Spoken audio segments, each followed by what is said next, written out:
Peace and welcome to the culture here on the Black Star Network. I'm your host, Farajii. Thank you so much for tuning in and being a part of the conversation. Folks, we got a lot to talk about. First, let's talk about what American Democrats are doing to try to push a little bit of their interest on the president as they're calling for a choice of being uncommitted in the state of Michigan as their primary comes up. We'll talk a little bit about that. Also, we're going to have a conversation about women in tech and how they are reprogramming the future. We'll discuss that. And of course, it's Monday, so we'll be checking in with Dr. Bridget for this week's Reclaim Your Wellness. So folks, stay with us. It's all happening on today's edition of The Culture right here on the Black Star Network. Let's go.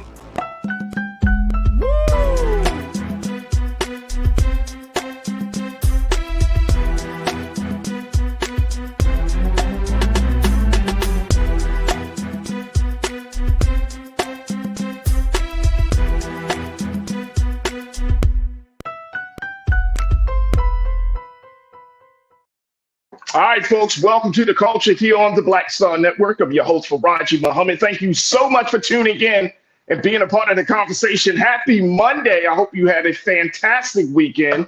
And I'm really, really excited that you are joining me today for these discussions as well. And I can't thank you enough for tuning in as we're streaming on a number of different platforms. Let's talk about them very quickly.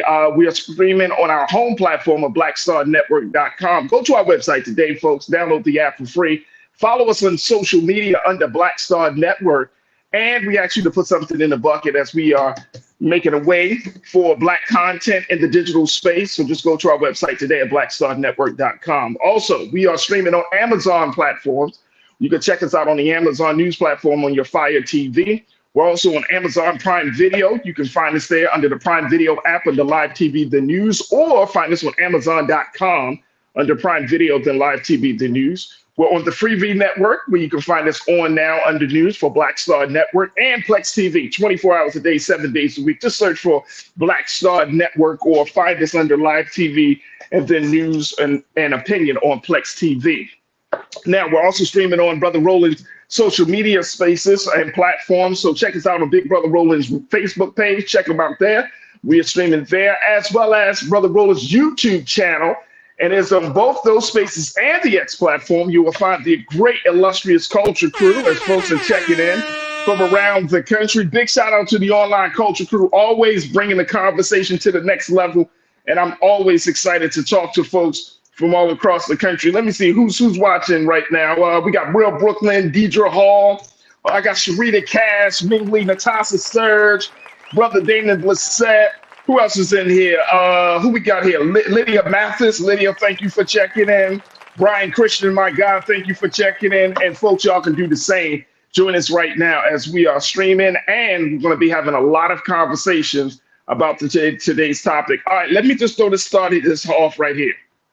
Saw this topic, thought of us, and I said to myself, let's just throw this out here, see what kind of feedback I can get from you crew around this idea as Arab Americans are looking to get their voice heard by President Biden. Now, we all know what's been going on across the globe as Israel and Gaza and Hamas are in a serious conflict, a very, very serious conflict, not just for those two places, but also for the rest of the world, particularly for us here in America, because of our financial interests and other interests that are wrapped up in that part of the region. And so Arab Americans are not happy right now. We talked a little bit about this, but I wanted to just share this with you. Arab Americans are not happy. And these are folks, a lot of these folks are not older Arab Americans. These are younger Arab Americans who were born in the United States, Arab Americans who are part of the Democratic Party. They aren't happy right now with the president, how he's been handling this war across the waters. And overall, they're just not happy as thousands of lives. We know about that attack on October the 7th, where Hamas attacked Israel. But as a result of that, thousands of those who have been living in Gaza and the West Bank have been lost. Thousands of lives have been lost as a result of that. So because Arab Americans are not happy with how this administration has been handling the situation, they're planning to take their unhappiness to the polls again, longtime Democrats, folks who have voted for Joe Biden in 2020 are rethinking their decision, and they're going to put a little challenge on the table for the administration as they are calling for the choice of being uncommitted in this Tuesday's primary in the state of Michigan. Now, we know that the state of Michigan has the largest population of Arab Americans in the country. And so they're using their numbers, they're using their political power, they're using their resources to go organize and galvanize and ask folks to declare uncommitted if the president does not truly embrace a ceasefire, a permanent ceasefire plan in the Middle East. Now, let me just say this with you. There have been a number of opportunities where the Biden administration could have done that. But as a result of the interest there, our support for the state of Israel, the result of the interest in terms of our unconditional support of what's been happening for many decades in that part of the region, it doesn't look like there's going to be a pause or any letting up on any of the attacks that we have been seeing that Israel has been showing to Gaza. So Arab Americans are saying there has to be a line. There has to be, something has to end. Something has to change. And so they have this, they have created this campaign called the Listen to Michigan campaign. And I want to check this out. I want to share this with you very quickly. Then we're going to take our first pause. The Listen to Michigan campaign, which was launched less than 3 weeks ago by a Palestinian American activist and a longtime Democrat by the name of Layla Elabed, and other Arab American activists in Michigan. It's a last-minute effort, according to the party's mission, a last-minute effort to send a clear, sharp message to President Biden, his administration, and the Democratic Party to address the concerns of the coalition that helped him win in 2020, according to Layla Elabed, the effort's campaign manager, and the sister. She's the sister of Michigan Representative Rashida Tlaib, the first Palestinian American woman in Congress. She said, Ms. Elabed said, this is not an anti-Biden campaign. It's a humanitarian vote. It's a protest vote. It is a vote that tells Biden and his administration that we believe in saving lives.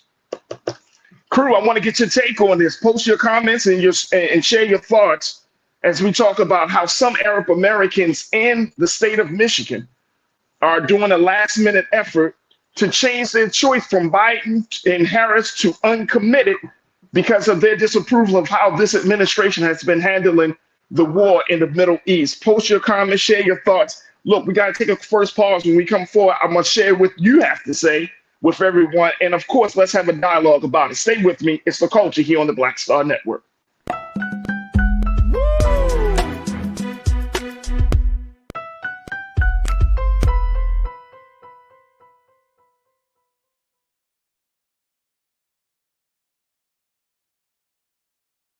Check this out. Joe Biden and Kamala Harris are investing a record $7 billion into HBCUs. Billions for campus improvements, grants, and debt relief. Billions more for HBCUs. Endless possibilities for us.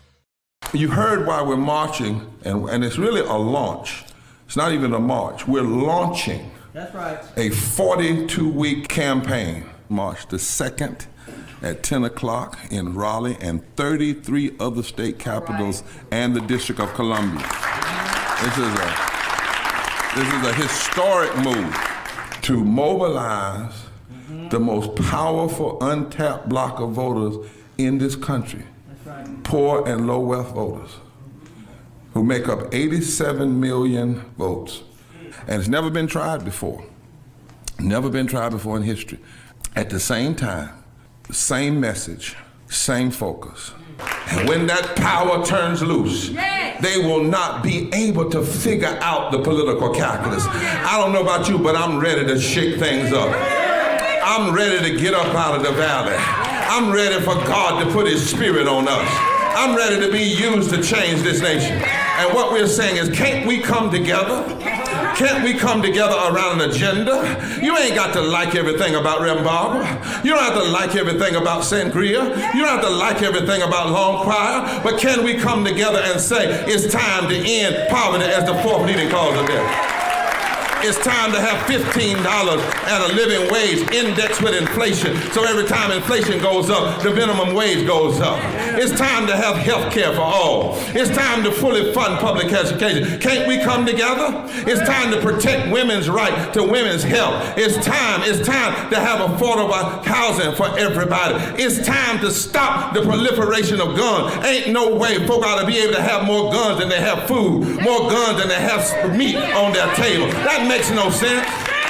Isn't it time for division to be ended and love to take over? Can't we organize around that? Look at your neighbor and say, neighbor, I don't need to like everything about you, but can't we organize for power?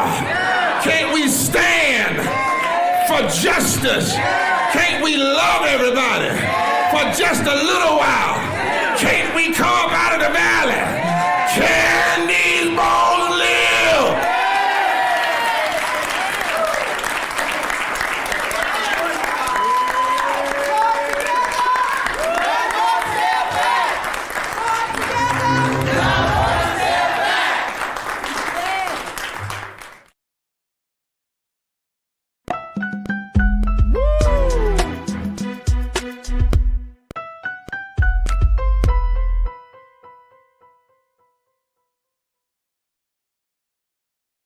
All right, folks, welcome back to The Culture here on the Black Star Network. I'm your host, Farajii Muhammad. Thank you so much for tuning in and being a part of the conversation. We are talking about Arab Americans, how there are a number of Arab Americans who are not happy with President Biden and his administration for the handling of the Israeli-Palestinian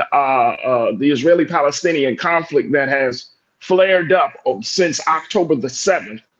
Now, we know that there are a lot of situations, it's a lot of moving parts in this very complicated situation. But in this latest chapter of violence in that part of the region, there is some great concern that the United States is not doing enough to really set the tone and the boundary against Israel, even though we all know, too, that the United States is one of the largest or major benefactors. Well, Israel is the largest benefactor of the dollars coming from the United States of America.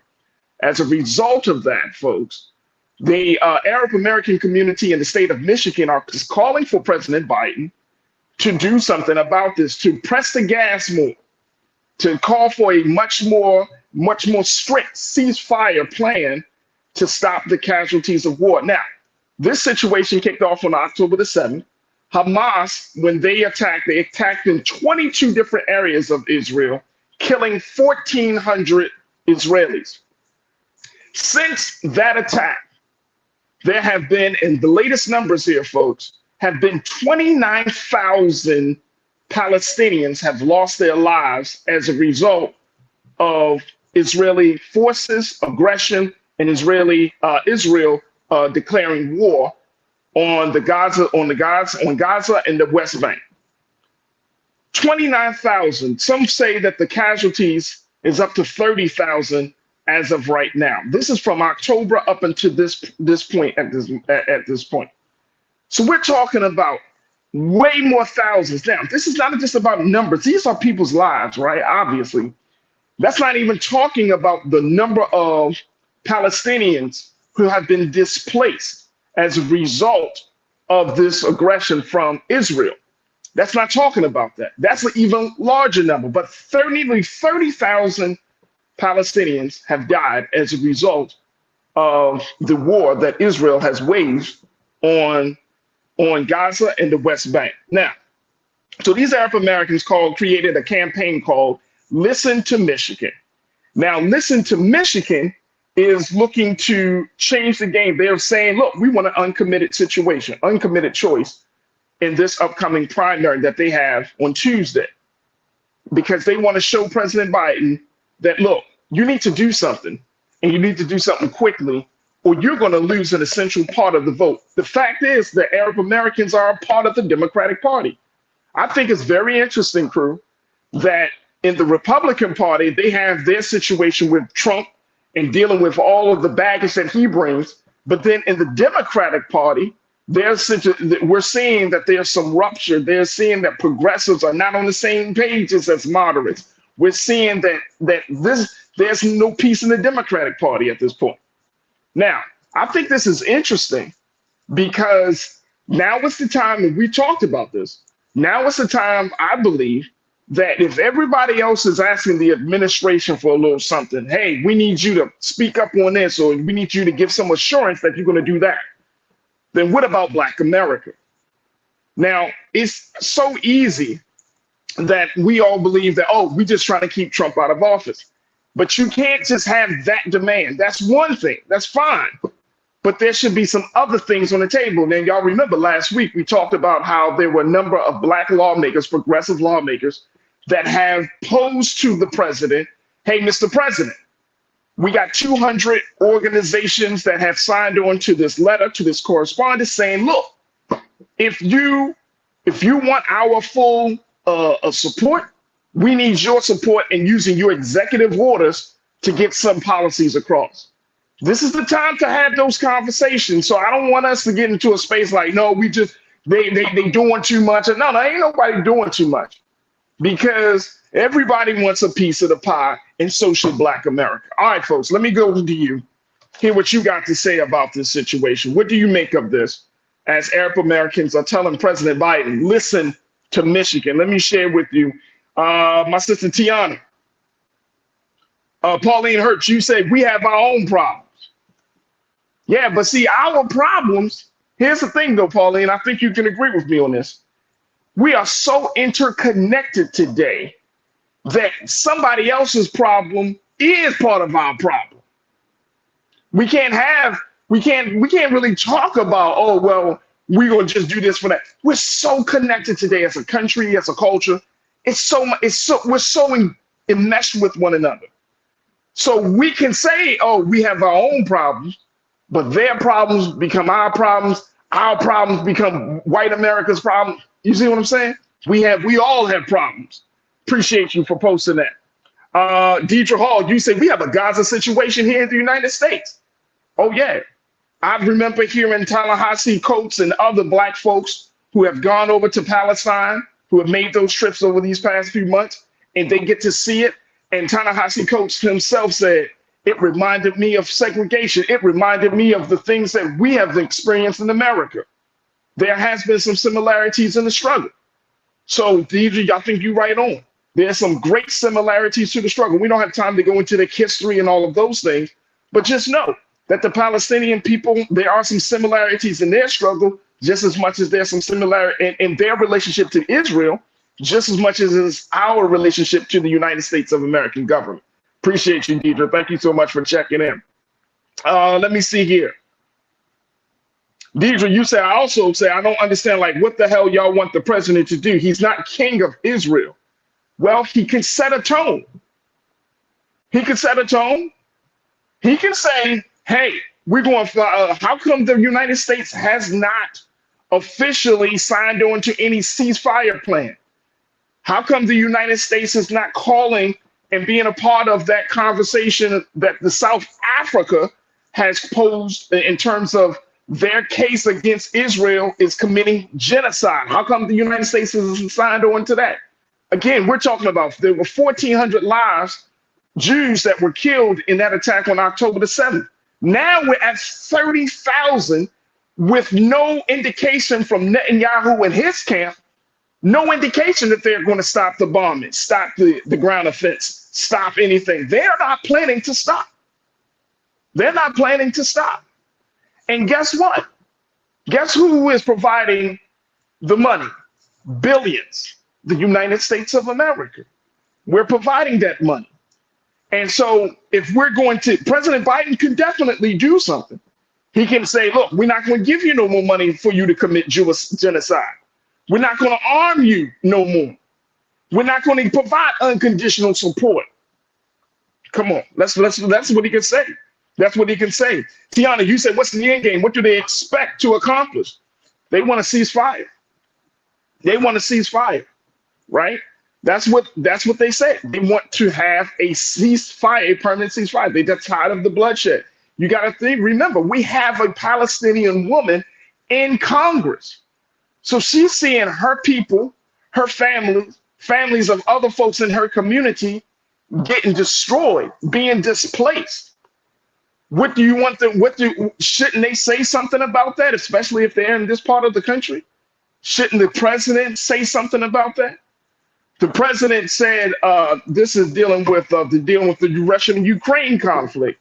Mr. Navalny, who was just killed, one of the great critics of Russia, who was recently killed, and the president said we're going to, in his name, we're going to wage some offensives and started releasing sanctions because of one person. One person. The president gets on TV. The president tells the world that we're going to even use sanctions and do more against Russia. That's for one person. So you mean to tell me you can do that for one person, but you can't do that for thousands of people who have an interest in your party? Come on, let's talk about it. Let's talk about it. Who else who got something to say? Aaron. They are being stupid because they are going to be shipped away. That's Aaron S. That's what you say. See how silly that gets? I mean, that's a silly comment, Aaron. These are folks that have added to the country. They're serving on the behalf of the country. Hey, I don't know what part of America you live in, Aaron, but guess what? The country is diversifying. The country is changing. The country is moving in a different direction. You got a lot of different people in this country. And guess what? This is supposed to be the country that is supposed to serve as the epitome of diversity. That's why we got that great statue in the harbor of New York, right? That's what we're talking about. So I'm not sure what you meant by are they going to be shipped away? Oh, really? If these are American-born individuals, these are first generation Americans who are coming, whose parents came across this water to try to build a better life. But that's the same story affecting you that Europeans went through. You had Europeans coming over here looking for a better life. We don't tell the Europeans that. I remember very quickly, President Trump, he said it, I believe he was talking at a CPAC just recently, just over the past couple of days. He was talking about the border crisis and immigration. And he said he identified 3 areas of the world that he said that they're coming over here and they're destroying our country. This is his word. He said, folks from Asia, folks from who do you think is over in Asia? Let's talk about it. It's talking about the Chinese and the Japanese and those folks, and the Koreans. Folks from the Middle East, we're talking about Arab Americans. And then he said, folks from Africa. He said Asia, the Middle East, Africa. So I'll let y'all just figure it out, who he's looking at as being public enemies to the American way of life. All right, let me see if I can get one more in here very quickly before we switch gears. Willie Frazier, you my brother, you said how many black people are asked about their views on foreign policy? Do we ask representatives when we vote what their position is? I don't think so, and realize there's another level to ask about. Come on, brother. You're bringing up an excellent question, a bunch of excellent questions, because we have always been conditioned to just think about ourselves, and that is part of why we're not as far along, because the great ones that came on before us. I'm thinking of the Black Panther Party. I'm thinking of Marcus Garvey. I'm thinking of every great black leader that came before us. Always tried to connect us to the international struggle of brown and black people across the globe. Right? They always done that. Always. The struggle of black people in America is not an isolated struggle. And we have more comrades, we have more allies than we would like to believe. But sometimes when you're in America, you just think about, you got your tunnel vision, and that hasn't always worked out for us. But if we connect, if black folks connect with other folks, Brother Willie, if we were connected with our Caribbean brother, even our people that we are part, whose families we are part of, the way you're talking about people from the Caribbean, people from South America, we got Afro Latinos, right? You got people from from Europe, from London, black folks from that part of the world, UK and other places in that part of the region, everywhere. But we have become so. This is what happens because it makes it feel like, oh no, black people y'all just Americans, and then nobody else. No. The rest of the world would love to connect with black people in America because there's power in that international unity. But because we have gone through slavery, we have gone through all of the things that we have gone through, our vision has been cut short to only think of just, oh, no, nobody else is out there is more important than this. No. You got a whole world, a whole globe that wants to stand in solidarity during your struggle. We just got to reconnect with it. But you're right, Brother Willie. We don't ask those questions because we don't think that what is happening across the water will affect us here in the States. And that is not true, folks. We have to keep our eyes on what is happening across the water, whether you're talking about the Palestinian struggle, whether you're talking about our African brothers in the refugee situation. We worried about, oh, they can come and take our jobs. No. We got to look at the struggle because it's going to come here.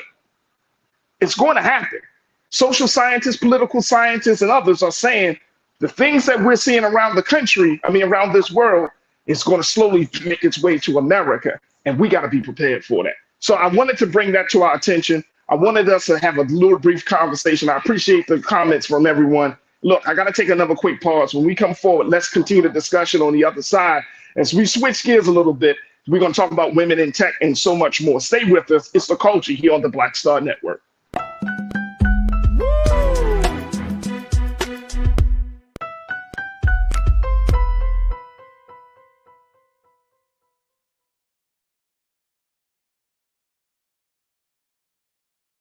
Black Star Network is here. Oh, no punch! I'm real revolutionary right now. Thank you for being the voice of Black America. All momentum we have now, we have to keep this going. The video looks phenomenal. See, there's a difference between Black Star Network and black-owned media and something like CNN. You can't be black-owned media and be scared. It's time to be smart. Bring your eyeballs home. You dig? Check this out. Joe Biden and Kamala Harris are investing a record $7 billion into HBCUs. Billions for campus improvements, grants, and debt relief. Billions more for HBCUs. Endless possibilities for us. When you talk about blackness and what happens in black culture, we're about covering these things that matter to us, speaking to our issues and concerns. This is a genuine people-powered movement. There's a lot of stuff that we're not getting. You get it, and you spread the word. We wish to plead our own cause. Too long have others spoken for us. We cannot tell our own story if we can't pay for it. This is about covering us. Invest in black-owned media. Your dollars matter. We don't have to keep asking them to cover our stuff. So please support us in what we do, folks. We want to hit 2,000 people, $50 this month, raise $100,000. We're behind 100,000, so we want to hit that. Y'all money makes this possible. Checks and money orders go to P.O. Box 57196, Washington, D.C. 20037-0196. The Cash App is $RM Unfiltered. PayPal is R Martin Unfiltered. Venmo is RM Unfiltered. Zelle is Roland@RolandSMartin.com.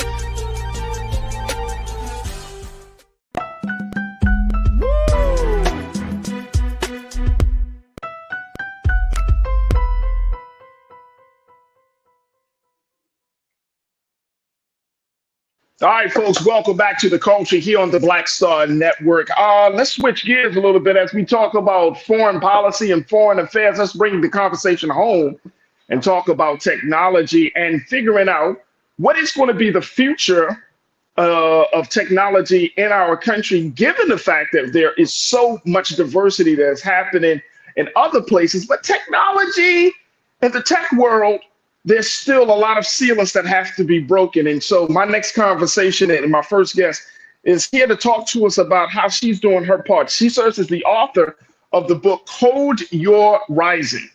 Code Your Rising. And we're here to talk to her about women in tech and reprogramming the future. So I want to welcome to the airwaves of The Culture here on the Black Star Network, Jasmeet Kaur.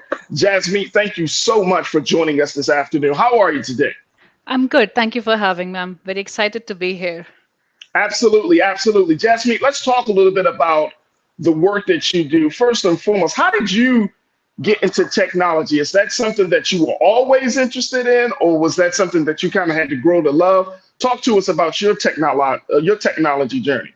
That's a good question. I have my master's, my education in science, and then because I saw technology has growth, it actually gives me more of a work-life balance because I can work remote. And that's the reason I actually transitioned into technology, into IT and cybersecurity specifically about like 18 years back. So, I knew I had to work hard to make that switch. There was no compromise to a hard work to challenge myself. But, if you keep going, if you're determined, you will achieve your goals. And I think that's all I believed in. So, yes, it was a transition to IT. It's a transition to IT. Now, talk to us about the inspiration behind your book, Code Your Rising, because you're in a space where you're trying to break through those glass ceilings, right? Especially given a place for women in technology. We know that there is so little women representation in the tech world. So, talk to us a little bit about the inspiration for this book. Sure. Um, in women specifically, we are about 27 to 28%. We are in tech jobs. So there's so much more demand. There is so much growth needed, and we need to bump up those numbers because, if we are at the table, we are there to make policies. We need leadership roles, and we need that mentorship, right, for us to grow. So we can look at to someone who is like us and has achieved so much, even though they had work life balance issues, they had to raise a family, they had to maybe switch gears, take care of their family, their education, everything else, right? So we have to be there to be able to support each other, to be able to mentor each other. And I think this growth is highly needed, that we try to transition. And the technology world, as you know, is changing so fast. So Oh it's yeah. it's not that, "Oh, okay, I did my education like in a few years back and I'm totally comfortable here." No, I need to keep growing. I need to keep learning. So every 6 months, every year, try to do a certification, learn something new, so challenge yourself and invest in yourself. So I think Absolutely. that is where the key message of the book also is, to understand where you are, understand your core, your strength, your weaknesses, and then build from there. So growth is the message and the guideline of the book too. And I want to say, I mistakenly said Code Your Rising. It's Code Her Rising. So Yes, I it's want to called make that change. Code Her Rising. There's the Mobilizing. book right there, folks. And Jasmeet there is the great author of this empowering book about women in technology. Because one of the things that you kind of speak to, and then we're going to take a quick pause, but I want to get your take on this, is that it's not just about the code. It really is about self-respect, that women have to see themselves being barrier breakers way before a woman even touches the computer. Like she has to really see herself as being one who is willing to blaze that trail, who is willing to go through the scrutiny and go through all of the garbage that comes with being in a male-dominated industry. So it's all of that first. Talk to us a little bit about that. Why is that important for us to highlight and have a conversation about? Sure, self-respect is the key. If you value yourself, only then others will value you, right? You can be the most beautiful person on this planet, but if you don't value, respect yourself, well, people can really pull you down, right? And you can be literally invisible to them, right? So if you Hmm. know who you are, what are your values, what are your strengths, you really cannot build on that. And that's where you need to have set your boundaries. You just mentioned, I think in the previous talk, you said set your tone, right? Yeah, That's yeah. so important to set your own tone. What is acceptable to you and what is not? What you're going to take in and what you're not going to take in, right? So it's important to identify yourself and then just don't like live in that dream world, but actually have steps, have guidelines, and look for mentors. Look for someone who has really done that and achieved, right? So you learn from them. You have to challenge yourselves, have steps for yourself, guideline, a roadmap to achieve your dream. And that is the key. Absolutely. Jasmine, and I want to get your take on this, and then we're going to jump to a break. But are you surprised that in 2024 that we're still having first conversations about women in technology? Is this like, for you, is it like, why are we in this place? Are you surprised by that? I'm not much surprised because, Okay. I have so many friends and, at my coworkers, when I talk to them or friends in my community, I see we limit ourselves. We keep saying the same story. Oh, no, I can't do this. This is hard. Oh, I have to take care of the kids, the family, and this and that. But if you are not going to rise above, you're not creating a good example for the next generation, right? So it's very important to change that definition in your head, saying that, oh, I can't do this and I can't do that. Change those stories in your head and say, yes, I can do it. It's easy, it's doable. It might take me 6 months, 1 year, but I have defined steps. I have small goals that I'm going to achieve, and then you will achieve your goal. So the transition feels scary, but if you are determined, you can achieve it. There it is right there. Look, Jasmine, we got to take a quick pause. When we come forward, I want to still continue the conversation on the other side, folks, as we're talking about women in tech and reprogramming the future. What is going to be the future of technology? More importantly, what is going to be the impact of women in technology? We want you to join us in this conversation. Post your comments on Big Brother Roland Martin's YouTube channel, on his chat as we're streaming live there, as well as on the Facebook page as we're streaming live there. And stay with us. We're going to continue the conversation with Jasmine on the other side here on The Culture on the Black Star Network.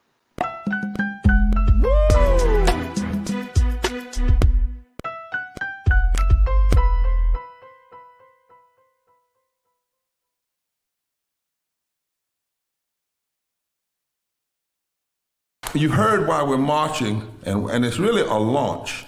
It's not even a march. We're launching. That's right. A 42-week campaign, March the 2nd at 10 o'clock in Raleigh and 33 other state capitals and the District of Columbia.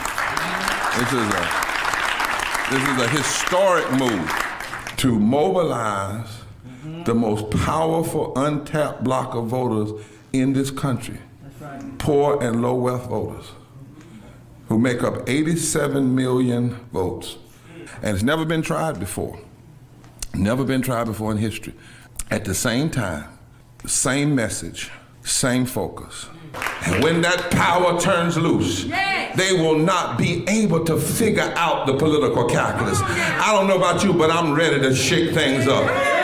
I'm ready to get up out of the valley. I'm ready for God to put his spirit on us.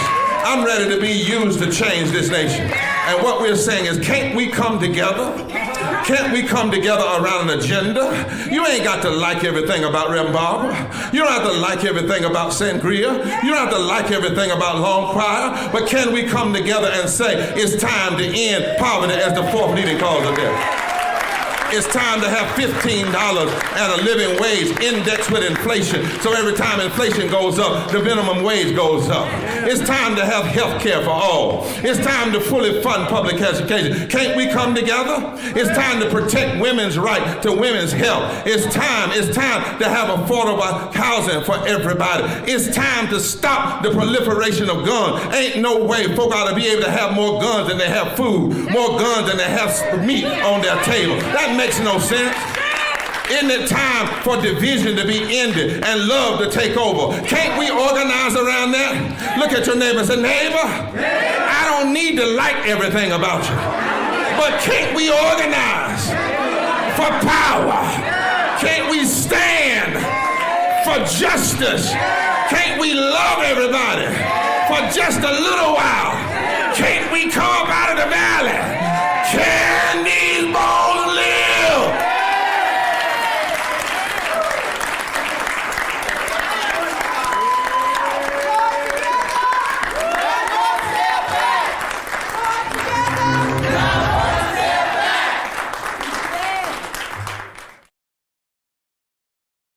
We wish to plead our own cause. Too long have others spoken for us. This is an opportunity for us to be able to speak to our issues. Y'all better understand something real quick.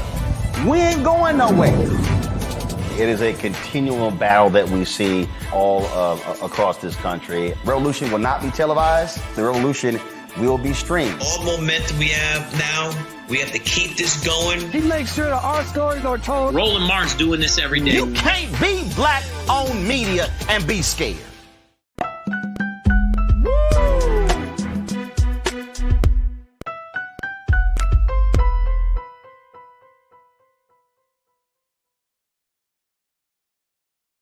All right, folks, welcome back to The Culture here on the Black Star Network. I'm your host, Farajii Muhammad. Thank you so much for tuning in and being a part of the conversation. I've been talking to Jasmine Kara.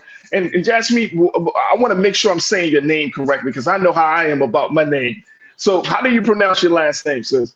Jasmeet Kaur. Jasmine Kaur. Okay, good. All right.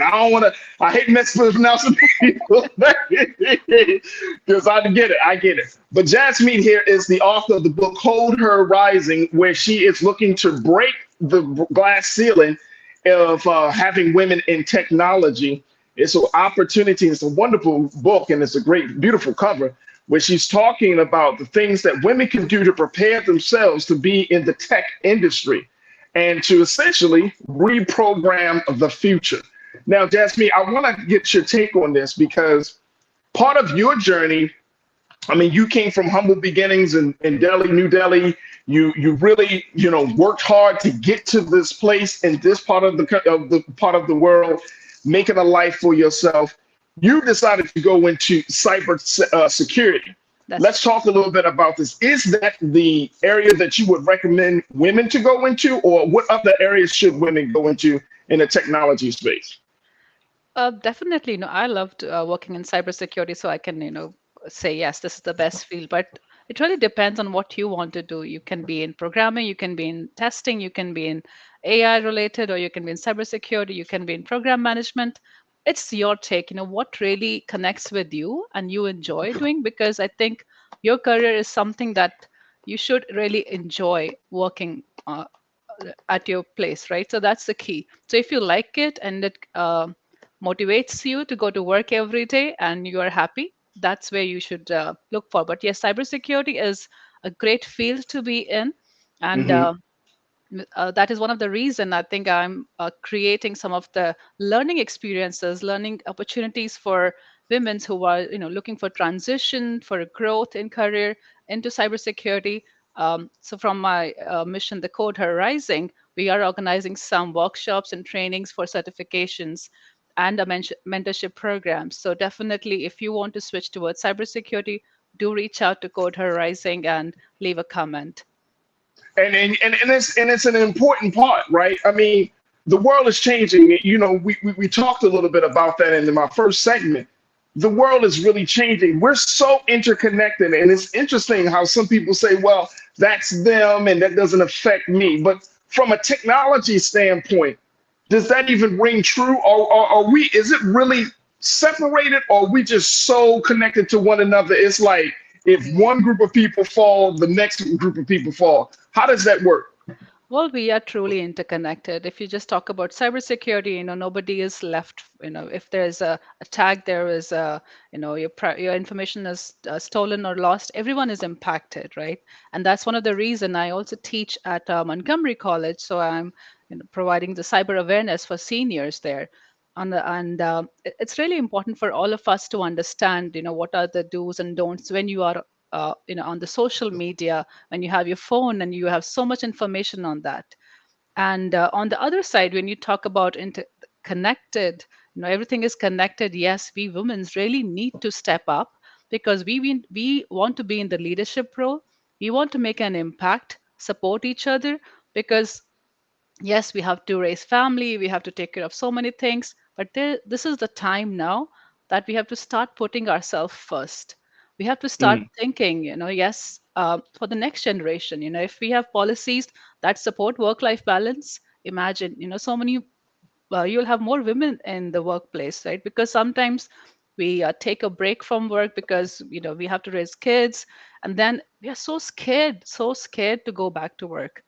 Like literally, I have personally known so many of them who, even though they had PhDs, they were highly qualified, but just limiting themselves, saying, "Oh, it's been 4 years and 5 years. How can I do it? It's scary." Yeah. Yeah. So yes, we need to set the tone now. We need to set the policies that support women at workplace. They give them the work-life balance. They give them the mentorship program and training opportunities so they can learn and keep up with the pace. One of the things that you mentioned, Jasmine, is that one of the folks that you really admire is Miss Sandberg, who is a part of Meta, or who was a part of Meta. She actually left the company back in 2022. And Miss Sandberg, one of the pioneers, I think, in the social media space for women, has set a tone, speaking about tone. But what do you see as being the future of technology for women in over the next 5 years, especially given the fact that, we have so many different, I would say so many different elements of technology, from everything from cybersecurity to social media to all these Yeah. different like networks. And so what do you see as being the future, at least for the next 5 years, and for women in this space? Well, the good news is that the graph is, going progressing forward. When you look at, the women in technology numbers from past like 5 years, it's moving upward and slowly, right? But at least there is progress. And I really admire Sheryl Sandberg, because you asked me, right? Am I surprised by these numbers? I'm not, because there are people who acknowledge this and who have made a mission of, supporting women, teaching them even to lean in. That is Sheryl Sandberg's movement, right? So she's saying, yes, lean in, step up, take that extra challenge, because we're just limiting ourselves. And Right. now, when they are mentors, and now when there are programs that are supporting women, yes, I feel next 5 years these numbers might drastically change. So I'm just crossing my fingers that 5 years from now, if we are from 27, 28% to at least 38% or 40% in technology, because that's where there's so many jobs that are, even in cybersecurity, there's such a huge demand of professionals in cybersecurity. And if we can step up and learn, that'll be great. Absolutely. In preparation for today's conversation with you, Jasmine, I came across this article that talks about how some women are starting the process right now at Harvard, for example. They had students from universities come across the country, including DePaul, attend the We Code conference, which is a celebration of women in technology at Harvard University in Boston. And they had all of these younger women being a part of this conference. They just wrote about this piece yesterday, actually. But what's your take on how soon or how young do we have these conversations? Do we talk to our girls, to our daughters, our nieces, our granddaughters? Do we start shaping them and say, okay, if you want to be in this one place, let's say, for example, I'm not trying to be misogynist, but if a lot of girls do want to be in fashion, my daughter loves fashion, and I tell her you can be in fashion, but to offer a different option. So what Harvard and other schools are doing and starting early, how early do you recommend it? They're starting at the college level, but how early should we have girls involved in technology? That's a good question. We need to talk to our girls and get them motivated to be in technology. But I believe more than that, we need to teach them that it's okay to fail, because I feel technology, when you talk about programming at that school level, right? So many of us are scared. Oh, it doesn't work. I don't think I'm fit for it, because this programming language doesn't work for me, or that thing I don't understand fully. But challenge yourself. It's okay to fail. It's okay to retry. I mean, Absolutely. right. So, and the basis of even programming and all this technology out there is, you keep trying till you succeed. Don't give up. And also the other, if you have if you read about Reshma Saujani, right, where she says, it's you have to, it's not okay to be just focusing on being perfect, but you really have to be courageous and brave. And that's where I think the message has to be to, it's okay to fail, but keep trying. Yes, you can be in fashion, but even fashion is And nowadays, you really have to know the technology. You need to That's learn how right. to be on the social media. That's You right. have to know how to connect with everything. So, move like the way we are today, we really cannot live without technology. No, So you're absolutely right. there is You're no absolutely right. escape to learning and moving towards technology, and that's where if you're able to pass on the message, they would understand and they Yeah, would see the need and where it can take them. absolutely. I could probably talk to you this for a whole hour, but I'm trying not to. I gotta, because I got questions, right? I got questions because I kind of follow. I am interested in not necessarily in getting into the weeds of IT and all the details of cybersecurity and everything, but just in terms of the current culture of the current industry, how technology has taken over all of our lives in a major way. The conversations that folks are having about the likes of Mark Zuckerberg or the likes of Elon Musk, or these are men who are shaping not just culture, but in some ways public policy, unwritten public policy, right? They're shaping, they have more power. And I've read from everything from the Atlantic to the Wall Street Journal. These are guys that have more power than presidents of countries, just simply because of their technological platforms. And because of the rise of social media, the emergence of AI, what do you feel like we're on the precipice of something good, or should we start to have some different conversations? Say, look, this access to data that we're seeing, that these companies, some of the bigger companies have, this influence that these bigger companies are having on us, it can be really problematic down the road. Where do you stand on that?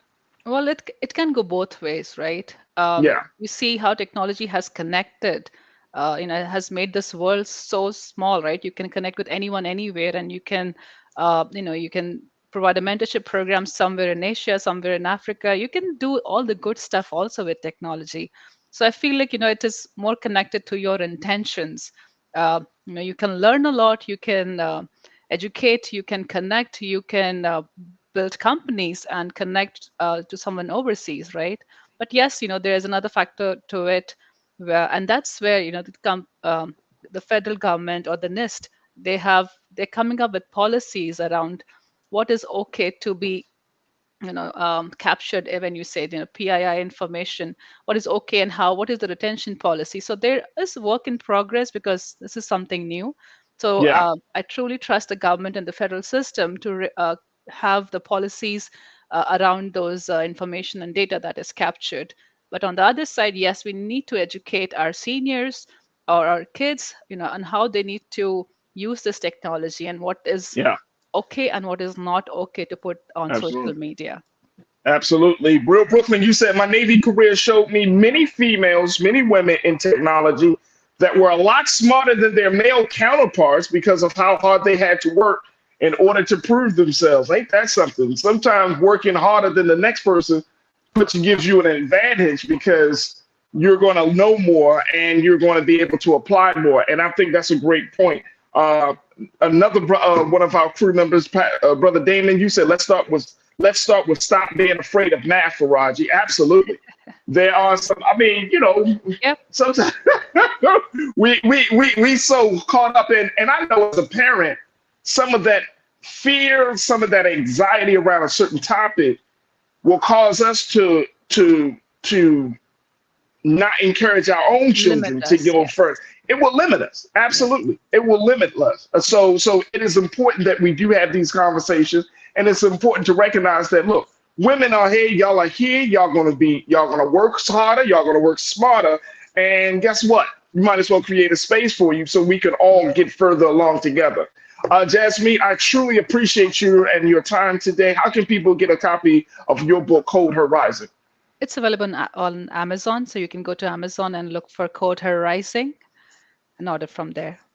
There it is right there. Jasmine Carr, thank you so much for being a part of the conversation. And thank you for being so good for the culture, Jasmine. We truly appreciate you. Thank you for having me. Absolutely. All right, folks, we got to take a quick pause. When we come forward, let's switch gears. Let's talk about health and wellness. We check in with our doctor, Dr. Bridget, MD, for this week's Reclaim Your Wellness. Stay with us. It's the culture here on the Black Star Network.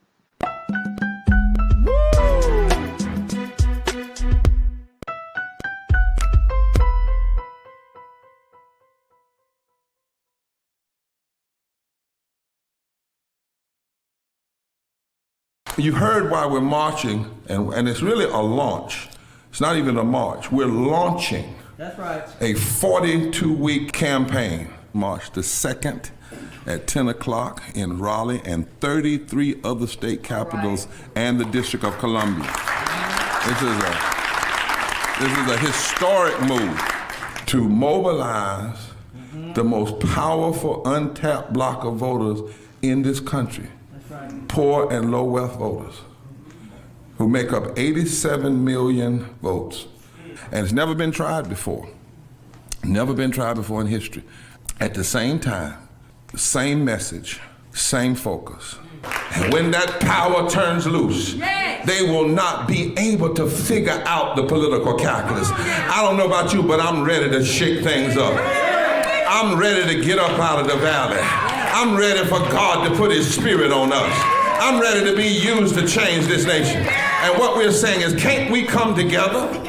Can't we come together around an agenda? You ain't got to like everything about Rem Barber. You don't have to like everything about Sangria. You don't have to like everything about Long Choir. But can we come together and say, it's time to end poverty as the fourth leading cause of death? It's time to have $15 and a living wage indexed with inflation. So every time inflation goes up, the minimum wage goes up.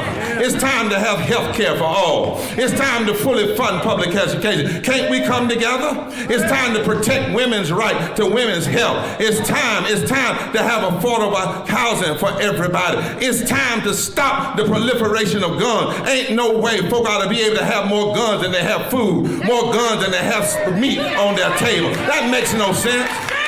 Isn't it time for division to be ended and love to take over? Can't we organize around that? Look at your neighbor and say, neighbor, I don't need to like everything about you, but can't we organize for power?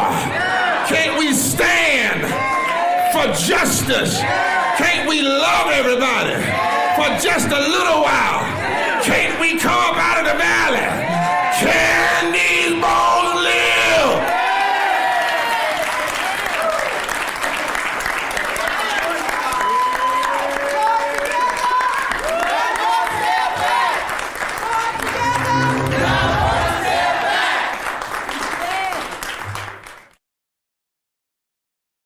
We wish to plead our own cause. Too long have others spoken for us. This is an opportunity for us to be able to speak to our issues. Y'all better understand something real quick.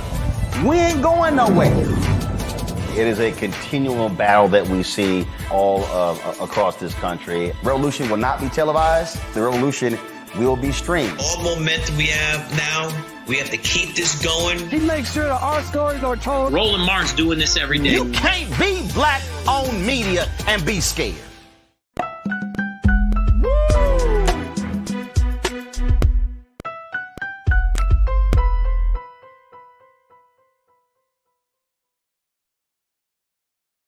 All right, folks, welcome back to The Culture here on the Black Star Network. I'm your host, Farajii Muhammad. Thank you so much for tuning in and being a part of the conversation. It is Monday, and it's time for us to check in with our wonderful doctor, Dr. Bridget, MD, for this week, Reclaim Your Wellness.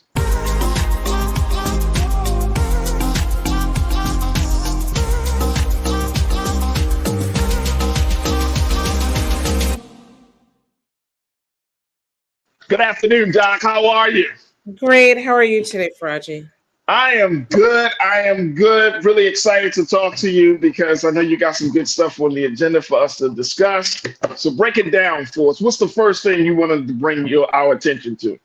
So, as people know, we pass articles back and forth during the week or over the weekend. And one of the ones that you brought to my attention was, is marijuana bad for health? So this is coming from the Scientific American magazine, and really it's looking at the information that we know thus far about cannabis.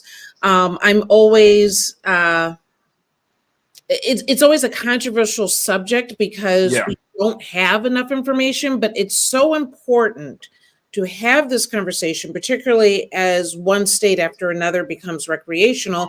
I believe we're up to 24 states right now that are recreational, with I think 30 plus more that are medical, that many times the medical information goes to the wayside when we start to become a recreational state, right? And the fact of the matter is the medicinal aspect of this is really where we all started. It's where we started historically. It's where we've started as each state kind of progresses in this manner. And people are still not getting the information that they should. So I think it's an important article to talk about. And let's talk about that. The simple fact of cannabis is such a big issue. There are still a lot of states that are up in the air about it, the uncertainty of it. But there are certainly many stories of Americans who are saying, look, this is helping me because of my chronic pain, because of this medical condition and that medical condition. But there's still a lot of unanswered questions. So let's look at this, because one of the big things that people are saying is that people are calling for this to change, or people are calling for new conversations to happen, but there's still not enough evidence to show one way or another. So given that's the current space that we're in, is it like and I hate to use this term, but is it like a crapshoot in determining whether it's good or not? I would never say that it's a crapshoot, mainly because, okay, right now we have about 48 million cannabis users in the US. Obviously, more than we've had in history, right? And we have 45,000 scientific papers on the use of cannabis. Okay, so this is, even though we say, oh, we don't have enough research, what have you, the real difference is that what particularly in the US, what we consider the standard, which are controlled, double-blinded studies with a huge amount of people in those studies, has been difficult during the time of prohibition. Right. And so the question is not, have we been studying it? It's been studied all along. The difference is that it's hard to have a large study with very specific controls when you're talking about an illegal substance. So as each state becomes medical, as each state becomes recreational, it loosens up the reins on whether we can do more research. So if anything, I think that is the most important part. When you're talking about 48 million people using it, we want to have those big studies where we can have less confounding factors, that we can get more clear information so we know what to do with this. So it isn't a crapshoot. It's not that it hasn't been done. It's just that we need to have more. All right, let's talk about one of the bad things before we take our next pause. One thing it mentioned in its article, it says that in addition to minor side effects that many users joke about, such as short-term memory loss, recent studies have linked marijuana to adverse health outcomes, including the lungs, heart, brain, and gonads. For example, heavy marijuana consumption seems to increase the risk of clogged arteries and heart failure, and it may impact male fertility. Mm-hmm. So at the end of the day, the important word here is excessive or cannabis use, right? So these are people that are using more than what one would recommend, that they probably have developed some level of dependency on it. And I'm always very conscious of the fact that, are we using it in a healthy way? Okay. Now, people get up in arms about this because they say, oh, this is, cannabis is bad for you. Look at this, look at this. But keep in mind that for your average pharmaceutical medication, when you're watching the TV at night, we're talking about 10 to 100 adverse side effects. Yet you go to the doctor and you take it every day. The most common prescribed medication in this country is Lipitor for cholesterol, and it literally can cause numerous life-threatening aspects. Cannabis will never kill you, okay? Cannabis will never cause death. But is it perfect? No, it's a plan. It doesn't do everything. Is excessive use recommended? Absolutely not. It's really important to understand what is your relationship with it so that you're not outweighing the positive aspects that can help your health and actually getting the benefits, that will be most useful for you. So what would you recommend not recommend, but how would you define quote unquote heavy marijuana consumption? Like what is from your view, with heavy consumption? You know, it's funny because I always start a new user at 2.5 milligrams or less. Okay. So your average gummy that you're going to get in most places is probably 10 milligrams. I recommend people cutting them to 4s. It'll save your money and you'll get a better idea of how you're using it. For other people, I even recommend a little bit less. Okay. Okay. And then what I consider getting up into a higher amount is probably going towards the 40 milligrams in a day. Okay. Now, the real truth about this is that for a lot of people, they can use high amounts, they're not getting adverse side effects, and they're actually doing more. So I often look at the pros and cons. If you are more active in life, if you have better health effects and you're doing more goals, then that is a good dose for you. Am I concerned about when you're getting into that 40 milligrams? Of course I am. But I'm really looking at how is it affecting your body? What are your risk factors? Because keep in mind, for any pharmaceutical medication, a high dose for someone might be a low dose for somebody else. How is it affecting your body? That's and crazy. is it helping? That's crazy. People want this, black and white approach to this, but this is why it should stay within the medical realm, meaning that we need physicians that are educated, that understand it, so that they can determine, yes, this is a good dose for you. This is actually too much. This is putting you at risk. And then, and this is what is going to actually make a difference in your life. So to look at this as if cannabis is supposed to be the magic plant, it does some really amazing things that can be incredibly unexpected, but it is not everything. And I that's an important thing for people to realize. No, that's very important. We got to take a quick pause. When we come forward, let's continue to talk about the good and the bad around cannabis use. We got one of the best cannabis experts on the show, Dr. Bridget Cole-Williams, MD. So I want you to post your comments, share your thoughts as we're streaming live on Big Brother Roland Martin's YouTube page as well as his Facebook page. And what's your take on this, as there's some new studies or new conversations about cannabis use? As you heard Dr. Bridget say, 45,000 papers about this, and yet we're still kind of sort of in the dark about the good and the bad. So I want to get your take on this, group. Join us in the conversation, and of course, stay tuned. It's The Culture here on the Black Star Network.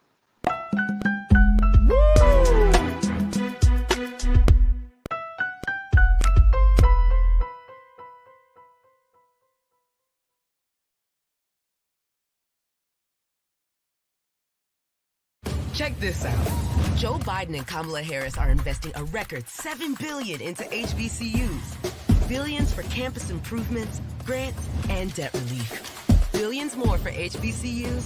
Endless possibilities for us.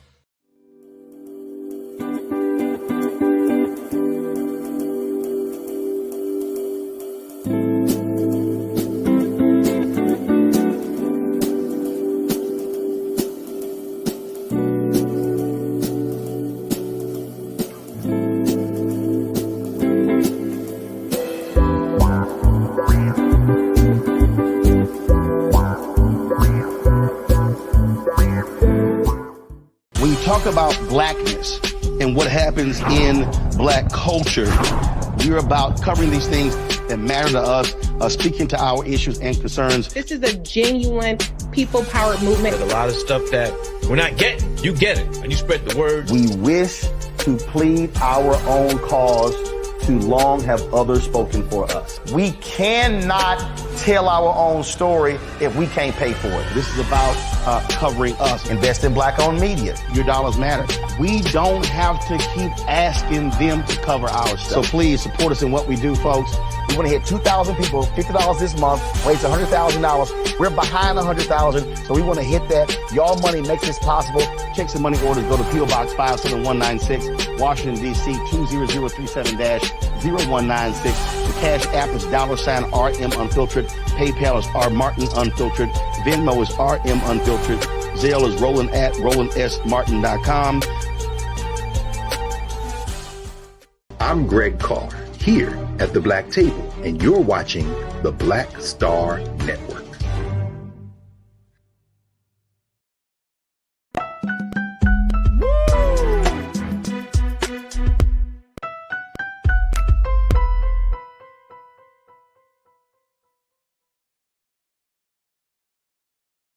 All right, folks, welcome back to the culture here on the Black Star Network. I'm your host, Farajii Muhammad, and I've been talking to our chief medical expert, Dr. Bridget Cole Williams, MD, for this week's Reclaim Your Wellness, as we're talking about how good and how bad cannabis may be, based upon a new study or a new article that was featured in Scientific American, where it's saying that, look, the jury is still out, even though there have been numerous studies done about cannabis, and there are a number of states that have legalized it for medicinal purposes. The fact remains that there are still some unanswered questions about the long-term impact on this. And of course, as we are talking about cannabis, we had to talk to Dr. Bridget about this. She is the author of the book Courage in Cannabis, both Volume 1 and Volume 2, where she highlights stories of people who have actually benefited from cannabis use outside of the traditional medical treatment that they will have for chronic issues, chronic medical issues, folks. And so we are talking to her about the pros and cons of the situation. And I want you to join us as we have this discussion. Post your comments on the chat as we're streaming live on Brother Roland's YouTube channel, as well as on his Facebook page. All right, let me go to the crew. And you know, once you bring up cannabis to the crew, the conversation gets real interesting, to say the least. I'm ready. Let's go to You Don't Like My Music. You Don't Like My Music. Thank you for checking in, bro. You said, I think we should decriminalize all drugs. Punishing people for poor health choices and addiction is cruel. So is this that one thing that may open the door for that to happen, Doc? To decriminalizing it and punishing people for, okay, he's saying that punishing people for poor health choices is cruel. The fact of the matter is that a lot of people make poor health choices out of ignorance. And despite all the information that may be out there, people still make poor health choices out of without understanding the true circumstances and the gravity of what they might be doing. And so I think what we have done as a culture, as a country, and in many other countries, is that we take some responsibility for the people of the country. Okay, we all can understand that wearing a seatbelt is most likely, with research, will save your life in the case of an accident. But without laws, people simply were not wearing them. And so do I feel that, you know, Americans like to have control. They don't want the government involved in every aspect of their health or their life or, you know, what have you. But people make choices out of ignorance, and we create environments so that we can protect the people of this country. If everyone had the same ability to learn, to take it in, to take responsibility, and same level of education and access, maybe that would be okay. But we don't. Yeah, right. And You Don't Like My Music followed up saying people aren't generally rational, though, Doc. Don't you agree? No. And the fact of the matter is, shouldn't we protect the person who's dealing with stress and anxiety, right? And many times they feel like, well, my life isn't worth, it doesn't matter what I eat. It doesn't matter what I do. It doesn't matter if I wear the seatbelt or what I do, because my life isn't worth that much. Shouldn't we protect that person from the worst case scenarios when this might just be a moment in their life and that they really should be making better choices overall? So, you know, I don't want to think about big government coming in and controlling people, but right, something got to happen. Right. There has to be some regulation somewhere, right? Like there needs to be some boundaries set. Because I get it. Like, I understand that some regulation, and I think it's very interesting that we would all like to believe, and I bet you everybody in the chat, you and I, Doc, we've heard this. Everybody said, well, we're all adults here. And I'm like, are we? Right, yeah, by age we might be adults, but we make choices for a variety of motivations, right? For a variety of reasons. And just because you are in the age of a quote unquote an adult doesn't mean you're actually mature. Right. And doesn't mean, also, to get back to that point you just made, it does not mean that you're thinking about the other person, even though you may not know them, but just you're thinking about the well-being of the other person. That's a different level of adulthood. Right. That's a different level of humanity when you're like, you know what, my actions might actually infringe upon someone else's existence. So let me cut back on what I do, and that way they feel like they can be themselves in the process. But that doesn't always come across now. So there is a doctor, I think a PhD, I want to say is black male, Dr. Hart, I want to say out of Columbia. And he wrote a book maybe a year, 2 years ago about how all illicit drugs should be available for experimentation and should all be legal, including heroin and crack and everything. What? Yeah, it's very, very interesting. And immediately my response was, I fell out, right? And then so I mentioned this to a colleague, and their response is, yeah, it should be. People should have the right to experiment. But we all don't make good, especially something that's highly, highly addictive, we don't make good choices. And guess what? We have all of that available with no guardrails. Someone dies because we're talking about medications that kill people. And of course, everything goes wayward. I don't know what the government gets, I don't know. But the idea that there's no guardrails, we all need guardrails. Even and I feel the same way even in the cannabis space. With alcohol, we definitely need guardrails because addictive and destructive it is to families and your body and what have you. So, no. But and I know we got to take a quick break, but that right there, that statement that you made about guardrails, needing guardrails, it just made me think about the fact that I think we see ourselves way higher than we actually are in some cases. Because we look at it and it's like, no, I have complete control. And it's like, no, you don't. Yeah, that's like you know what I'm saying? Like you don't. Some people's weakness is sugar. Some people's weakness is drugs. Some people's weakness is a certain type of lifestyle and all of these things, right? So it's not, I don't want to say weakness, but they have a greater proclivity to experience that, right? And it's like, as human beings, even though we are adults, it's like we're still learning how to live. We're still figuring out, like, wait a minute, I can't just do anything that I want. It is possible for me to lose control. Right. Yeah, we need the guard. The fact of the matter is we all think we're above all that until it happens, right?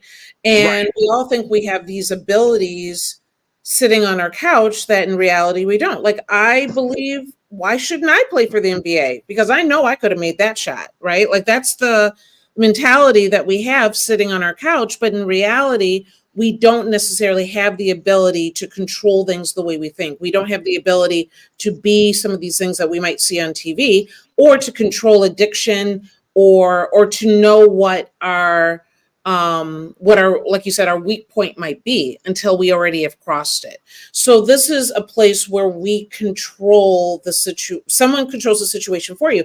It doesn't mean that you can't overdo it. It doesn't mean that you can't do what you want, but you have to go out of your way. Like, even I believe, like in the movie theater, I don't know if you're supposed to be getting a cup this big. And I was at the movie theater with my kids and I ordered, I think, a medium. And when that thing came and it was this big, the little teenage boy heard my mouth and I was like, he did not deserve that.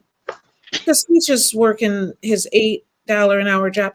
But it should, if you want to drink that much sugar, you should have to go back, miss part of the movie and go and, drink some water. get some water, let the make with sugar, or you have to go and buy another one. And look, and Doc, I am so happy that you brought that up. We got to take a quick pause, but Lana spoke about this, and I want to get your take. She was making the point. Lana said a lot of our choices are social driven. So I want to kind of get your take on this, because as much as we might say, oh, I have control, or more importantly, oh, this is my decision, is it really? Or is this a socially informed, culturally informed decision based upon who you are, where you came from, the network of folks that you're a part of, all of those things? So I want to get your take on that. Folks, we're continuing the conversation with Dr. Bridget on the other side for this week's Reclaim Your Wellness here on The Culture on the Black Star Network. We'll be right back.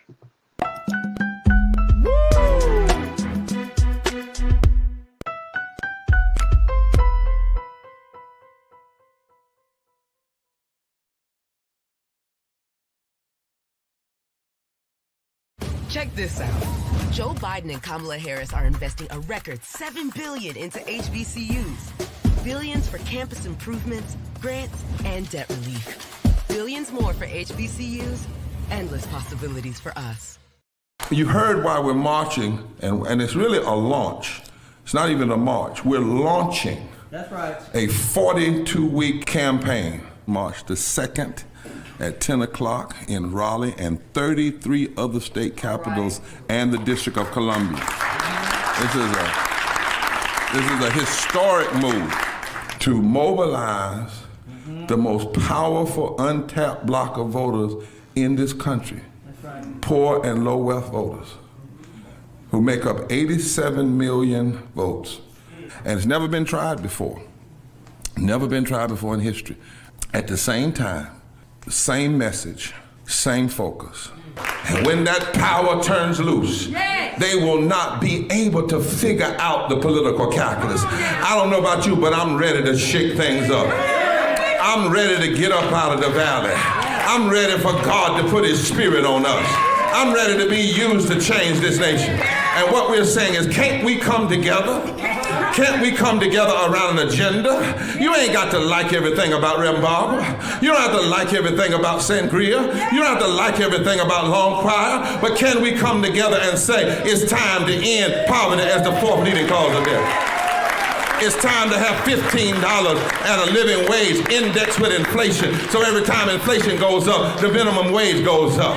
It's time to have health care for all. It's time to fully fund public education. Can't we come together? It's time to protect women's right to women's health. It's time to have affordable housing for everybody. It's time to stop the proliferation of guns. Ain't no way folk ought to be able to have more guns than they have food, more guns than they have meat on their table. That makes no sense.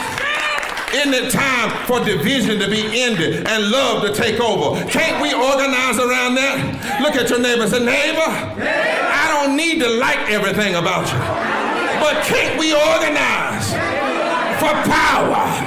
Can't we stand for justice? Can't we love everybody for just a little while? Can't we come up out of the valley? Can these bones live?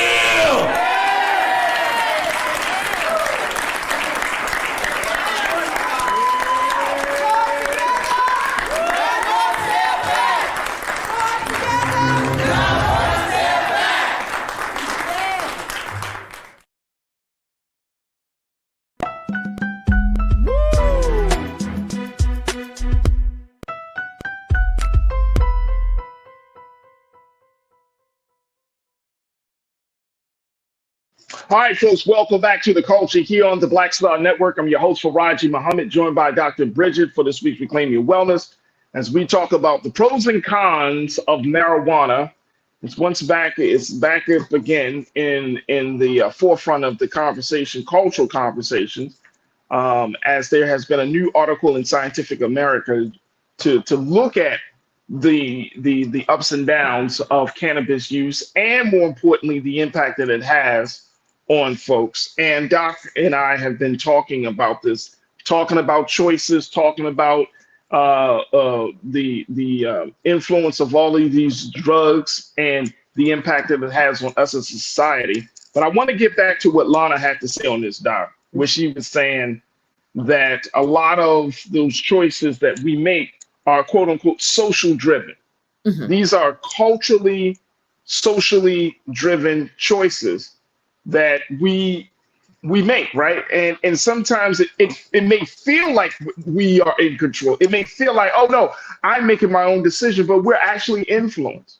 We're actually influenced. And I think a lot of Black folks, and I'm just saying, even me, I don't think anybody is exempt from being influenced. We would like to believe, no, nobody's influencing me. Please.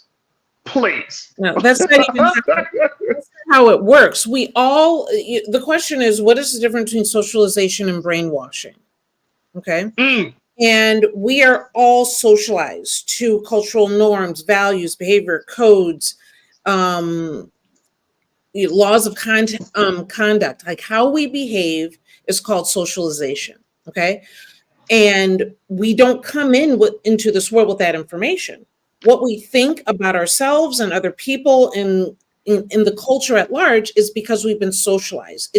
We've been taught how to think a certain way. Okay.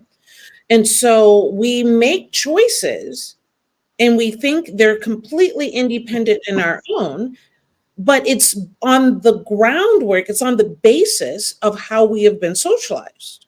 Okay.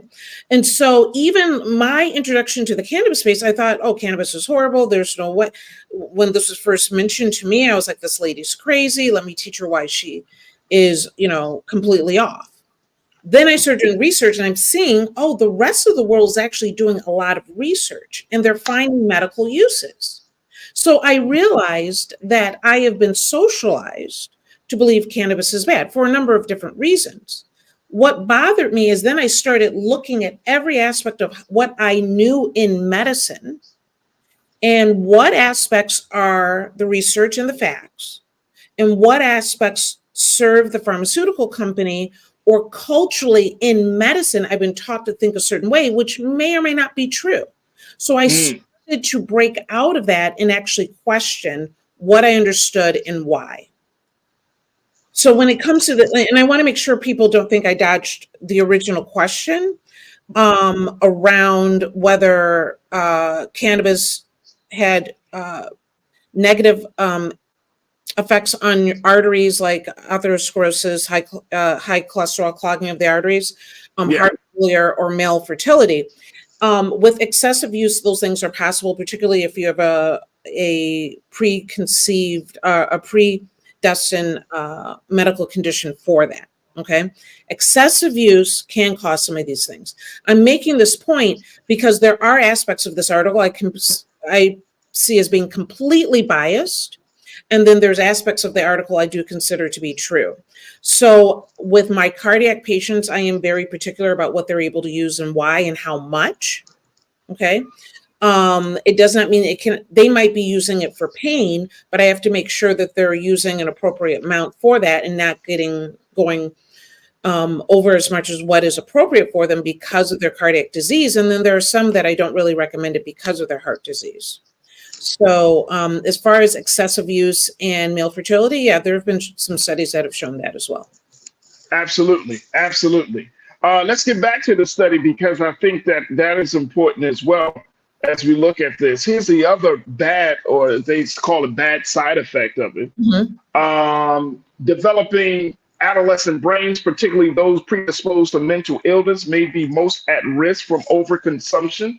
Speaking of marijuana, although psychiatric effects are hotly debated, studies suggest that heavy weed use exacerbates or may trigger schizophrenia, psychosis, and depression in youth, and that it affects behavior and academic performance. So that's on the young people's side, on the youth side. But then can the same be said for adults as well? So keep in mind that cannabis is not going to cause schizophrenia that a person that is not already genetically predestined for it, meaning that if you were not already going to develop that, cannabis isn't going to take someone that has no history or no chance of getting that and develop that in you. Again, excessive use can cause paranoia, hallucinations, but that's an incredibly large amount. And the question is, why are you using that much in itself? I am particularly sensitive to young people, not just because I want to make sure that they're using it appropriately, but I often find our youngest population of cannabis users sometimes are dealing with mental health issues, don't really understand what's going on, and then with cannabis, they feel normal. Not necessarily always even high. Because they don't necessarily feel high, they then get into excessive use because they're trying to understand everyone else seems high, and they're using it just to get to a point of functioning and feeling normal. I find this often with my PTSD patients and veterans as well. And so we want to make sure that we are doing better education around mental health so that we don't have young people or any age using this as a substitute for some medications or therapy that actually will help them much, much more. That is really, really important because there's a lot of people that, oh, she's crazy. Oh, you know how she is. But that child might be dealing with other issues. And this is what gets them to the point of just being balanced. Absolutely. Absolutely. Man, oh my. And can you, I know we got to take another quick pause, but can you kind of speak on can that be regulated? Can that be, I mean, if you're experiencing some sort of mental breakdown after some cannabis use, like you said, it doesn't cause it. It's not like it's a trigger, but if I guess I'm just trying to see, like, is this a problem? Is it, how do they even get to the point to say that there might be some connection between cannabis use and mental breakdowns and mental distress? So they're looking at research where they were looking at the number of people that had schizophrenia, how it developed, and whether they were cannabis users as well. So the correlation doesn't always add up, right? There was research that came out originally that was saying, oh, cannabis causes schizophrenia. Then they did more research, disputed that. Then the research actually said that they weren't directly related, but excessive use might have caused the first episode, which, like I said, usually a first episode of schizophrenia usually develops in usually that 20-year-old or so that has an incredible stressful event that ends up leading to it. And then sometimes cannabis may be involved in that. Now the research is turning again to saying, is it actually the cause? That is only in the last 20 years that we've gone back and forth with this. So I think we need to be careful on what that information means.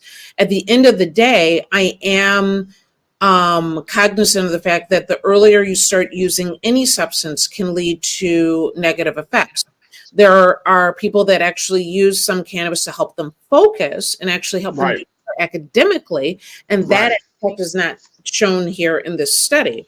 But the idea is that full brain development is happening in your mid-20s. If in an ideal situation, I would prefer that people did not probably smoke, drink, or definitely use any other substance that isn't required until their mid-20s. However, that doesn't happen, by any means. And so it'd be nice if we could wait until full brain development. With my pediatric patients, it's a pro and con. What are the pharmaceuticals? What is the condition? What are the negatives with cannabis? What are the negatives of their condition? And I usually start with CBD. All of this focuses really on THC, as if that's the only thing going on. THC, which is what causes the euphoric effect. The bias of this article also focuses on smoking more. The tone is about smoking. The fact of the matter is we don't need to even smoke if we don't want to anymore. And there's so many other cannabinoids that can be incredibly helpful if we would focus in on them. So there is a bias here that we need to acknowledge and make sure that we're saying what we mean. Absolutely. We got to take our final pause. When we come forward, let's get some final thoughts from Dr. Bridget. And of course, I want to hear from you. Post your comments as we're streaming live on Big Brother Roland Martin's Facebook page and his YouTube channel. And of course, stay with us. It's The Culture here on the Black Star Network.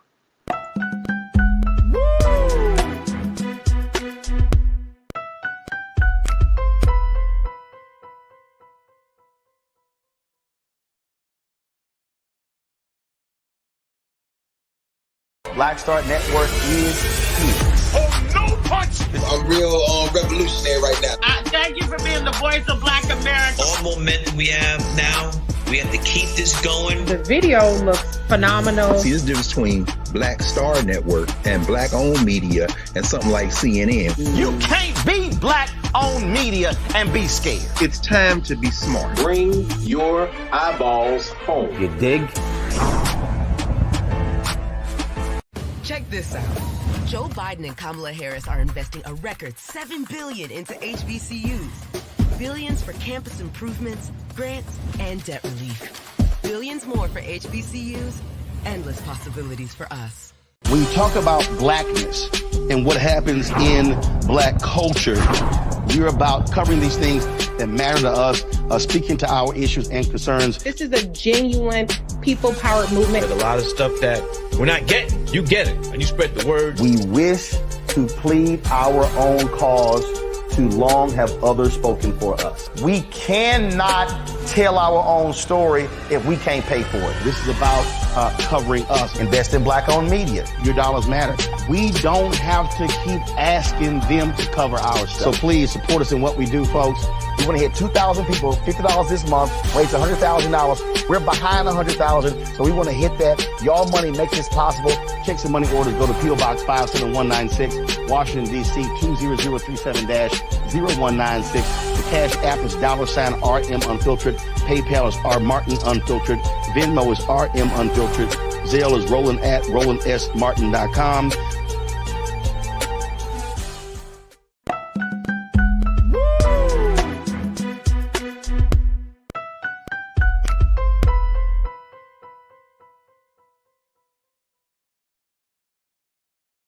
All right, folks, welcome back to The Culture here on the Black Star Network. I'm your host, Farajii Muhammad. Thank you so much for tuning in. Checking in with our doctor, Dr. Bridget, MD, for this week's Reclaim Your Wellness, having a very much more in-depth conversation about cannabis use based upon some new studies and some new pieces of information as the question continues to be asked, is cannabis bad for your health?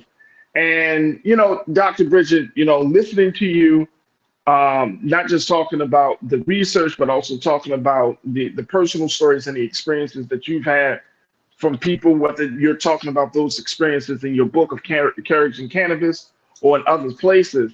It's like it still comes down to the user making their own decision about how to move forward. Because I'm a true advocate that as much as you might have laws, policies, data, research and studies and all of that, that probably moves just a small number of people. But that's not the driving force for why people do or don't do something. I don't think those things are on, I think they play some role in it, but I don't think they're the driving force. I think it just comes down to where that person is, how they see it, whether it's, as Lana said, it's social driven, it's culturally driven. These are those type of, I feel like this is like one of those conversations. But the thing is, at the end of the day, I agree with you. There is the social aspect of it, but it's still medicine. It's still medicine. It's still medicine. And people need to understand what it is, how to use it. And the fact of the matter is we have a ridiculous amount of elderly people in our country living in pain. That people assume, we're talking about, cannabis isn't that well researched. The fact of the matter is opioids aren't that well researched. And because of our experiences around opioids and the side effects that it causes, a lot of older people refuse to use it. So they literally are living their latter years of their life in pain. If this can be helpful, and it doesn't mean you have to even use THC with it, or you can use it in a way so that it's balanced and they aren't even dealing with euphoric high. I'm concerned about older people living alone that might be, for falls or just feeling slightly disoriented or what have you. They never to be high ever, okay? But our people should not be living in pain. We cannot get there if we can't get beyond the stigma and understand that we think certain things because of the way we've been socialized and sometimes simply brainwashed so that we do not do as well. Absolutely. And you know what? We got to include, in much as these social drivers for the usage, pain reduction is probably if not the number one motivation, probably number two, at least number three. I can't, like, we're in so much pain, and that could be physical pain, it can be emotional pain, it could be mental distress. Like, we are in need of something to alleviate us from the burden and the pain of living this life, right? And I think that people are always looking at, and I think that's like natural desire, right? And you know, for many, many years, I would say, well, why do people do certain things? And after studying people and after studying myself, Doc, I just came to the understanding, like, you know what? I get it. I get it. But it's something that you just said that I think that is something that we can't just gloss over. That this is a medication. You're going to need to have some professional opinions about the usage of this if you decide to do it. And more importantly, having conversations and looking at the pros and cons of this. Just because this is your body, this is your health, right? And this is the name of the segment, is Reclaim Your Wellness.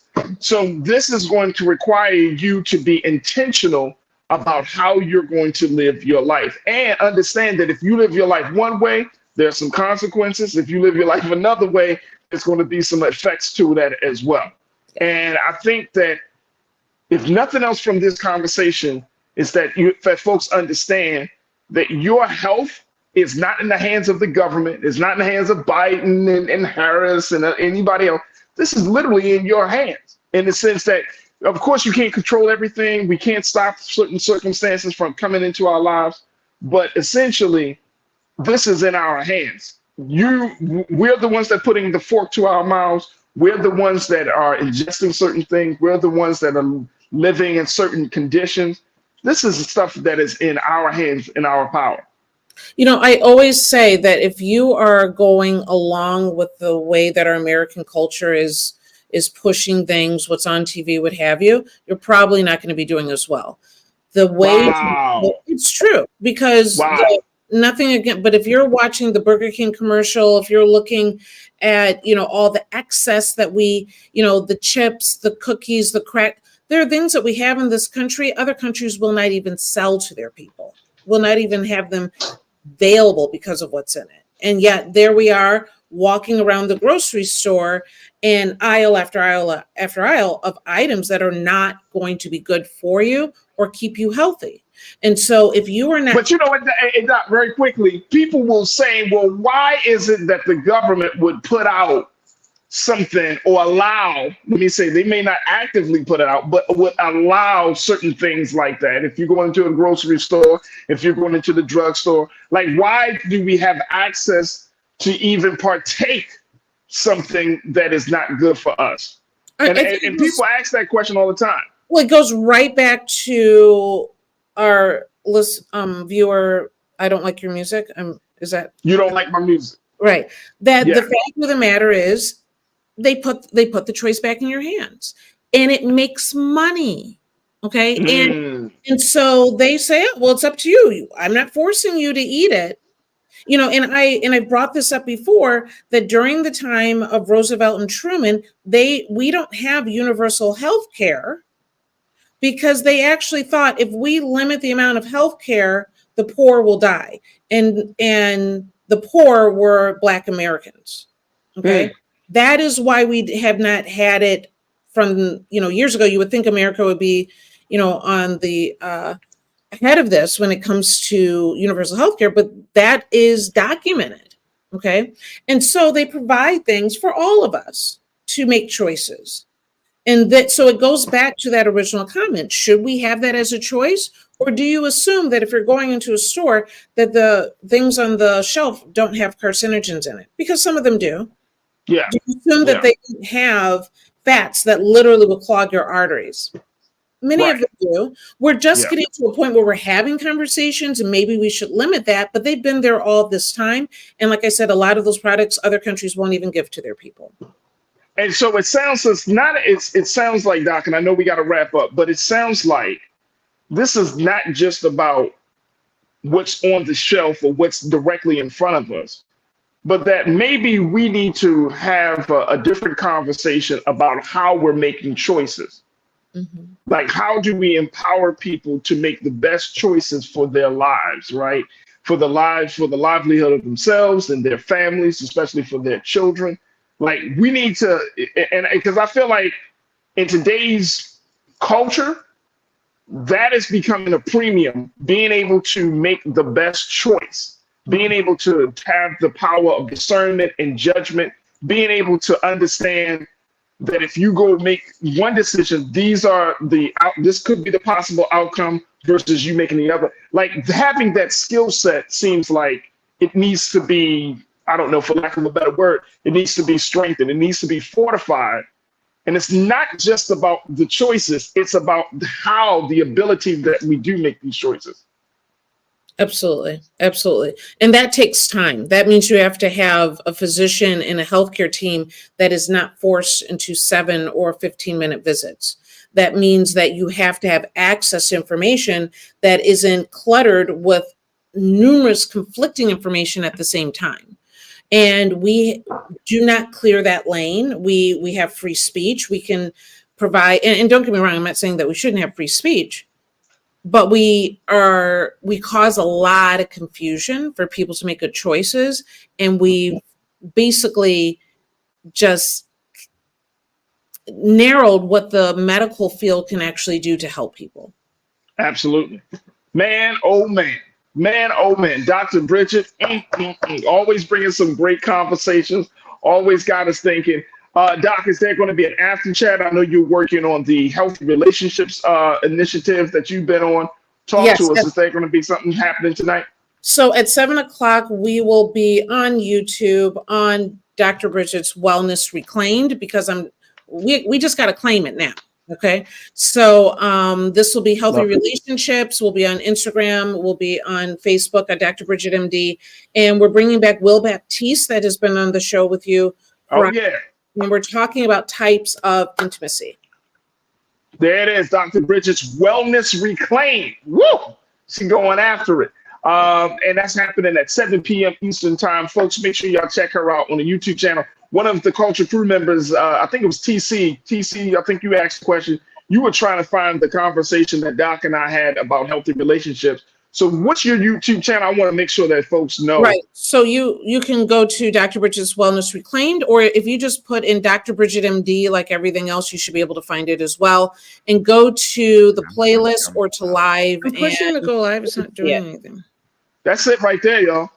That's my conversation. Look at me, man. Looking all studious and stuff. Yeah, I still got to edit it and whatever, but look, I'm busy.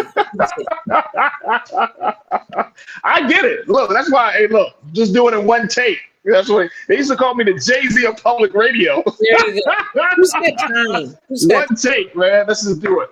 All right, Dr. Bridget, y'all make sure y'all follow her on all social media platforms. The sister is absolutely phenomenal and dope. She has a lot to offer. She knows what we need, what we don't need, and it's always a pleasure. And it's just a real honor to have her on with us every week here on The Culture to talk about the things we need to do to reclaim our wellness. So, Dr. Bridget, thank you for being so good for the culture. Truly appreciate you.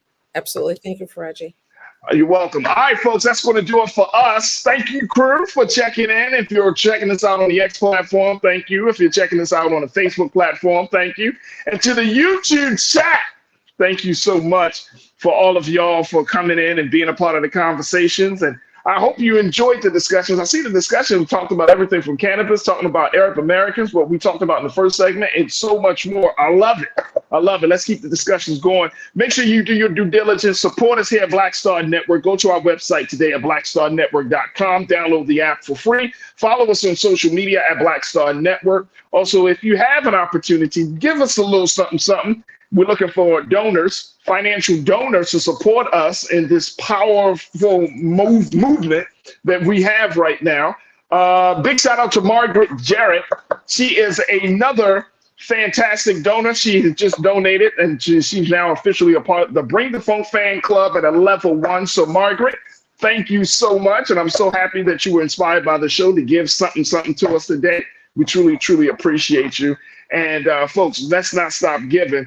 even though we are enrolled and embroiled in all of the stuff that we're doing, your support matters. It absolutely matters. You know, if we don't have your support, not just in watching us, but also in putting something and being an investor and stakeholder in this thing can't thrive, and we want it to thrive for the culture. All right. So I appreciate y'all for doing that. Also, follow me on social media at The Real Farajii. You can check me out on IG at The Real Farajii, at Farajii on the X platform, and at Farajii Muhammad on Facebook. All right, folks, that's going to do it for me. Big brother Roland Martin is up next, 6 p.m. Eastern time. As always, never be afraid to challenge what's wrong. Stand for what's right while being yourself in the process. Tomorrow, man, oh man, I got a very special guest that's going to be joining me, a sister, a dynamic sister. She's the author of the book, Imagine Freedom, that's going to be dropping next week or the next week or so. And this book right here, Imagine Freedom, the sister is Rahel Tesfamaria, my sister, my colleague, my comrade. She's going to be joining us tomorrow, God willing, to talk about how we can transform pain into political and spiritual power. Woo!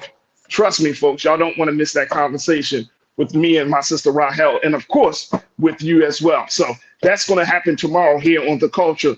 All right, thank you so much for tuning in. As always, never be afraid to challenge what's wrong, stand for what's right while being yourself in the process. God willing, we will be back tomorrow for another exciting edition of The Culture right here, only here, exclusively here on the Black Star Network. Talk to you soon. Peace.